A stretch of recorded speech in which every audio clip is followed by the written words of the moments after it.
Jagannath कण्ठशोभितकौस्तभ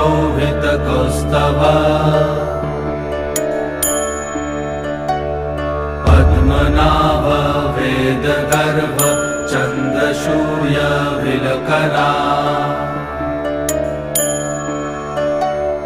Jagannath Loknath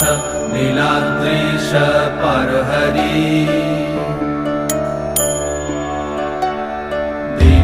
दीनबन्धुर्दया Sindhu Kripalu जनरक्षका कम्बुपाणि Chakrapani Padmanabha